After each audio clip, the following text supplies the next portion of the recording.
Do you ever want to get someone a Christmas present, but you don't know what to give them?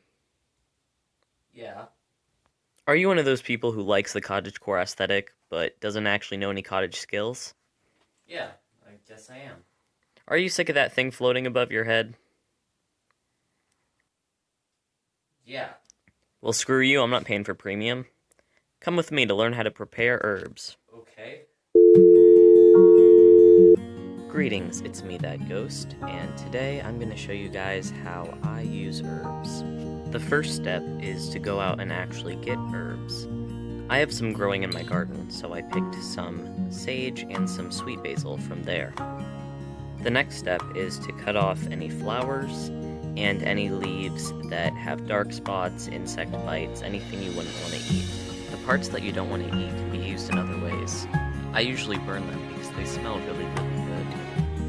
It can be a little bit time consuming to do this for all of the herbs that you plan to use, but it's definitely worth it when you look at the end product. I'm using a very small amount to demonstrate in this video, so it doesn't take as long.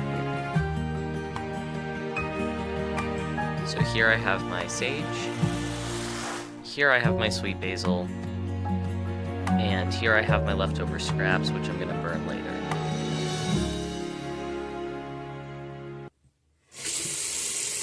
So now it's time to wash the herbs. This is important both to get bugs off of them and to get off any potential allergens like pollen, dust, anything that the outside can get on them. I usually wash them with lukewarm water and then set them to dry on a towel. After they're nice and dry, it's time to tie them together into little bundles. If it's high humidity, you'd want to tie smaller bundles so they don't move together, but when it's nice and moderate out, you can tie pretty big ones. After you tie them up, you can hang them anywhere. I'm about to hang them up in my bedroom because they smell really nice, and as they dry, they release really good smelling oils into the air. But you can hang them in your kitchen, in your garage, anywhere. They are both a great natural air freshener and natural decoration.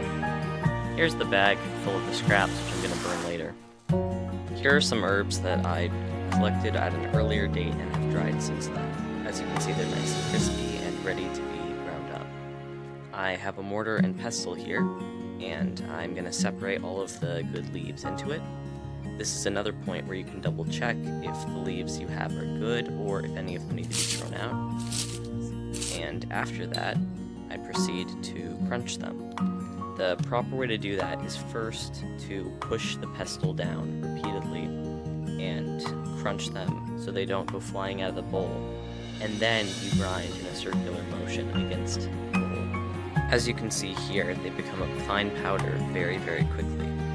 It's very important that you wash your hands before handling herbs, and it's also very important that you dry your hands very, very well after you wash them, because if you don't, the powder that the herbs are ground into will stick to your wet hands and you won't be able to get them off. Also, if you inhale any of the powder and then you sneeze, make sure you do not sneeze into the herbs or it will not be safe to get them touched.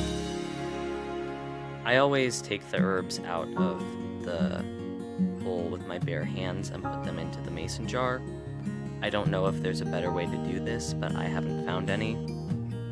I always wash my hands, and I promise this is 100% sanitary.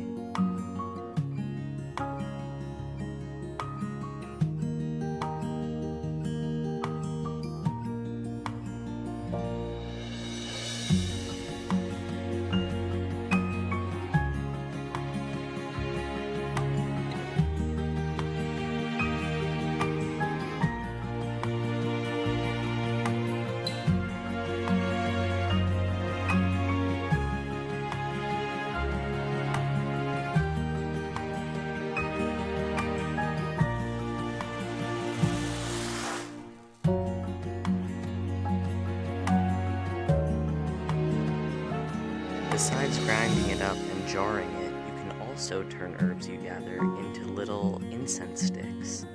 Here's one I made out of sage and lavender, both from my yard. It smells really good. Thank you for watching this video. I hope it was helpful. Please like, comment, share, and subscribe. Thank you.